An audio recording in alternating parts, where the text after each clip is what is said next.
This is going to be a long night. I knew I would have to do this eventually. After all, books can either be a hit or miss, no matter what you've expected of them beforehand. However, it is hard to deny myself the opportunity of at least talking about why. I anticipated this book perhaps more than how I'd care to admit, and that was why I was sorely disappointed. Before we begin, I'll add a few disclaimers. I am not an expert on any matter in regards to verifying the historical facts cited in this novel. My review will include a simple and yet fair discussion of the plot, as well as my own opinions as to why I have arrived at such a conclusion. So, without further ado, we can begin.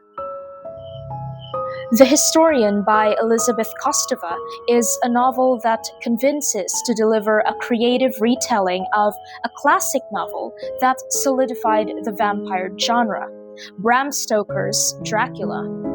It promises the imminent threat of a legend that perhaps couldn't be any less than real. The story centers around a potential threat to which Dracula, or in this case, Vlad Tepes, wreaking havoc on the world. But does the plot truly deliver justice given its promising premise?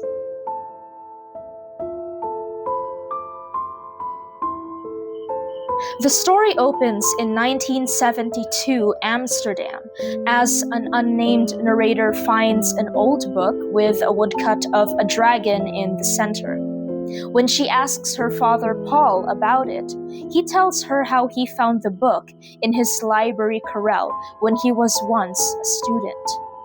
Paul took the book to his mentor, Professor Bartholomew Rossi, and was shocked to find that Rossi had found a similar handmade book when he was also a student. As a result, Rossi researched the Dracula myth and the mysterious book, traveling as far as Istanbul.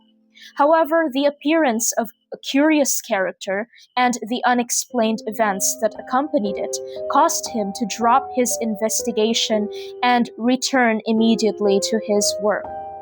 Rossi gives Paul his research notes and informs him that he believes that Dracula is still alive.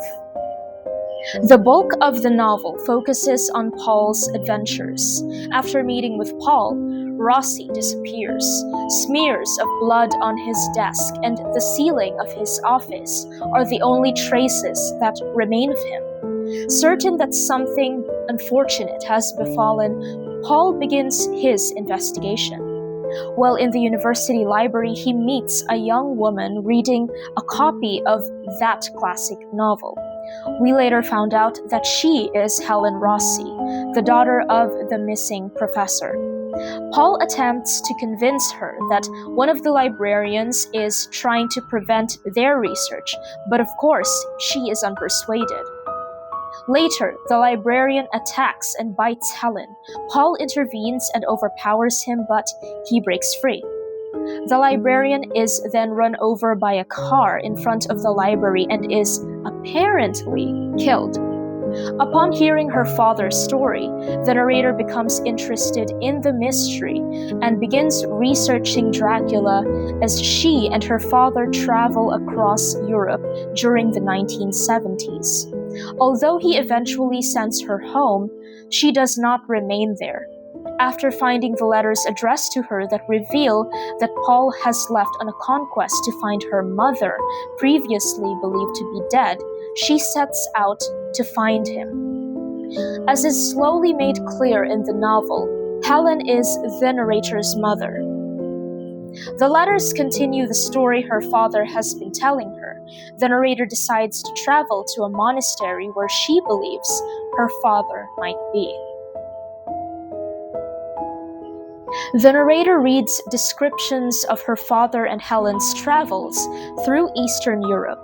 While on their travels, Helen and Paul conclude that Rossi might have been taken by Dracula to his tomb. They travel to Istanbul to find the archives of Sultan Mehmed II, which Paul believes contain vital information regarding the location of Dracula's tomb. They fortuitously meet Professor Turgut Bora from Istanbul University, who has also stumbled upon this same accursed book. He has access to the Sultan's archive, and together they unearth several important documents. They also see the undead librarian who was supposedly killed in the United States and continues to follow both Paul and Helen. Helen then shoots the vampire but misses his heart, and consequently, he does not die. From Istanbul, Paul and Helen travel to Budapest, Hungary, to further investigate the location of the vampire's tomb, and to meet with Helen's mother, who they believe may have knowledge of Rossi. The two had met during one of his travels to Romania in the 1930s. For the first time, Helen hears of her mother and Rossi's love affair, and within those letters, they also learn that Helen's mother, Helen herself, and therefore the narrator, are descendants of Vlad Tepes. Professor Turgut Bora reveals that he is part of an organization formed by the Sultan from the elite of the Janissaries to fight the Order of the Dragon, an evil consortium later associated with Dracula. In Bulgaria, Helen and Paul seek the assistance of a scholar named Anton Stoychev. Through information gained from Stoychev, Helen and Paul discovered that Dracula is most likely buried in the Bulgarian monastery of Sveti Gorji. After many difficulties, the both of them discovered the whereabouts of said monastery, and upon reaching this monastery, they find Rossi inside a crypt. He reveals to them what has transpired since his abduction. Helen had to make a difficult decision, forced to drive a silver dagger through her father's heart to prevent his full transformation into a vampire. Before he dies, he reveals that Dracula is a scholar and has a secret library. Rossi has written an account of his imprisonment in this library and hidden it there. Paul and Helen are pursued to the monastery by officials and by the librarian. All of them are seeking Dracula's tomb, but it is empty when they arrive. The story takes a turn when Paul and Helen move to the United States. They marry, and Helen gives birth to their daughter, the narrator of this story. However, she succumbs in a depressive state, never truly recovering from the loss of her father. She later confesses that she feared that the vampiric bite that she acquired earlier would infect their child. The family travels to Europe in an attempt to cheer her up. When they visit the monastery, Helen feels Dracula's presence and is compelled to jump off a cliff. Landing on grass, she survives and decides to hunt him down and kill him in order to rid herself of his threats and fears. When the narrator arrives at this monastery, she finds her father. The characters converge in a final attempt to defeat Dracula. He is immediately killed by a silver bullet fired into his heart by Helen. In an epilogue, which takes place in 2008, the narrator attends a conference of the medievalists in Philadelphia and stops at a library with an extensive collection of material. She accidentally leaves her notes, and an attendant rushes out and returns them to her, as well as a mysterious book with a dragon printed in the center, revealing that either Dracula is still alive or one of his minions imitating the master. It is my core belief that literature deserves its own merits, whatever the opinion of a reader may be. Hence, I'll use this opportunity to examine what was well executed and what could have been better. I wouldn't call myself a historian, but that doesn't take away my appreciation for the author's in-depth research that went into the making of this novel. It is, after all, a story that presents history's role in society and the double-edged sword of knowledge, as well as the nature of good and evil. Although based on Bram Stoker's Dracula, the historian presents Dracula as a metaphor for the evil that is difficult to undo within history, particularly one that is brought about by religious conflict between the Christian West and the Islamic East. Not only does the story makes point of the rich atmosphere, but also represents an excellent amalgamation of European lore that make up the vampiric legend. The historian is exactly that, a combination of everything else that it could have been, if not for the many things it is trying to be. The story crosses over a combination of genres and subjects, first favoring the gothic and or horror aspect, but later on taking the role of an adventure novel, detective novel, travelogue-ish epic, historical commentary, and even thriller. While the historian's premise is simple, the plot is a bit convoluted. Like Bram Stoker's Dracula, this is an epistolary novel, with the narrative coming in form of letters written by various central characters. The time leaps do not inherently cause these contrivances, since it isn't that difficult to follow. However, the narrative style often led to confusion. Kostova makes it clear that we're reading a letter by providing a dateline and setting the letter in italics. Paul's letters, on the other hand, are only given in quotation marks. The letter would naturally be perceived as the main perspective, with Paul acting as the main narrator. This is certainly an odd choice of storytelling, as it was established within the first 10 chapters that there is already a main narrator. You have to pay close attention to the shifts between the daughter and Paul's story. This not only causes uncertainty, but annoyance. This issue would have easily been fixed if the novel had not established a passive narrator. The more natural choice should have been Paul, since he has an active role and is therefore closer to the audience. Kostova was intent on writing a story with a Victorian style in mind. I understand that Gothic literature does not necessarily have to be horror, but it should evoke just enough fear and suspense to leave the audience looking for more. However, interest dwindles over time whenever chapters repeat the same convenient story beats that does not inherently benefit the plot. It would go on like this.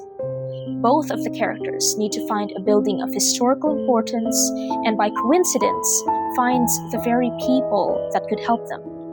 Helen and Paul are in a quest to find Dracula's tomb in order to prevent this terrible force to unleash upon the world, and yet we never really get to see Dracula until the end of the novel. Instead, there are over 600 pages with only excerpts of him in saturated historical detail, and a cartoonish lackey antagonist, the evil librarian, that only pursues these characters for the sake of action. But what soured my experience overall was the fact that the villain, Dracula, the only one we were anticipating to see, the cause for all of that build-up so far in the novel, was killed off in a shallow confrontation that was more anticlimactic than watching water boil. How such a potential is wasted is lost upon me.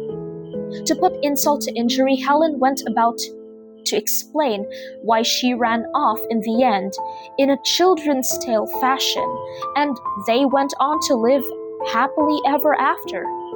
But wait, it doesn't end there. Oh no. There is an epilogue where the narrator attends a conference and receives a copy of the same mysterious book. So, does this mean that Dracula survived, or perhaps one of his minions wished to continue his work? I couldn't have cared less, since none of the things that mattered even made it to the main story. There were also questions that, if addressed, could have made a more significant difference to the plot. I've listed all of them, and here they are as follows. What was Vlad III's true intention when he set out seeking scholars? How did he go about seeking his revenge? Is Helena's lineage important in the grand scheme of things? Was her ancestry the main reason why she has survived her fall? If Dracula is alive and poses much danger to the human race, why isn't there any real intervention if scholars from all over the world are eventually becoming targets? The historian didn't live up to what it had promised, which was a compelling and gripping Gothic mystery. Other people might have read this and liked it, which was surprising to me, but I even thought at one point that perhaps I was wrong, or at least I had, in some lapse of my judgment, had a distorted perception of what I have read. I would have easily caved in and read it again just to prove myself wrong that maybe it is a good book. But now I am certainly at peace with knowing that I don't have to.